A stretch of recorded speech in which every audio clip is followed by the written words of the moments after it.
Perkenalkan, nama saya Al-Fajr Idris, Prodi Administrasi Negara kelas B.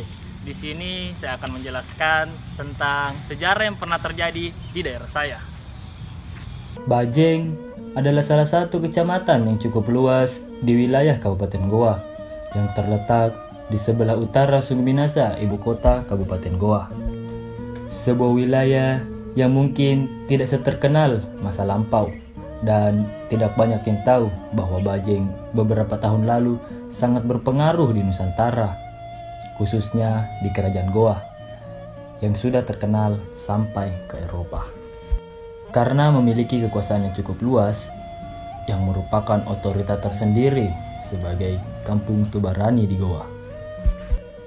Tubarani maksudnya adalah para kesatria Goa yang dipimpin oleh Kareng Loe di Bajeng. Di masa lalu, Bajeng memiliki pasukan elit yang bernama Pasukan Patang Pulo, yang artinya pasukan 40, yang oleh panglimanya bergelar Alipang Bajeng. Kareng Loe Bajeng sebagai pemimpin di wilayah tersebut memiliki tempat tinggal untuk keluarganya yang disebut Balak Lompua Bajeng. Berdiri kokoh di atas tanah dengan luas kurang lebih 1 hektar, Balak Lompua Bajeng adalah salah satu rumah di Kerajaan Goa yang dibangun sekitar abad ke-13.